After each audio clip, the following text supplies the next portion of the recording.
as the report says, this implicates the entire leadership of the FBI.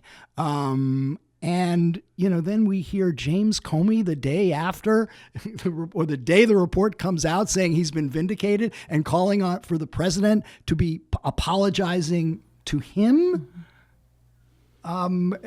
Who should be apologizing to who here? Well, I think you're conflating two aspects of the report. No, but the bulk of this report is a sort of blistering indictment of the way the FBI handled its most sensitive investigation that it was conducting. Right. And it's totally botched. So the bulk of the report is about the handling of the very technical details about how FISA applications are made and how they're processed and that whole thing.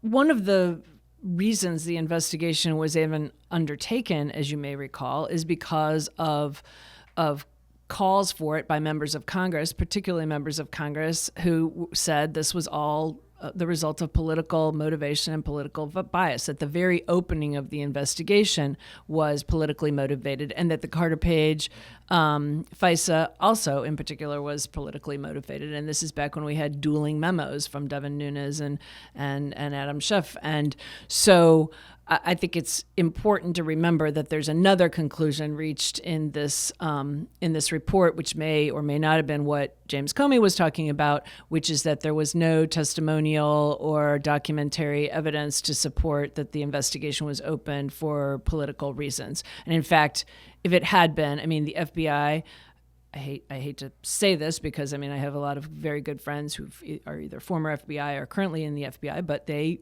do leak sometimes. And I think if there was a political motive here, you would have seen this investigation leaked before the election, which of course did not happen.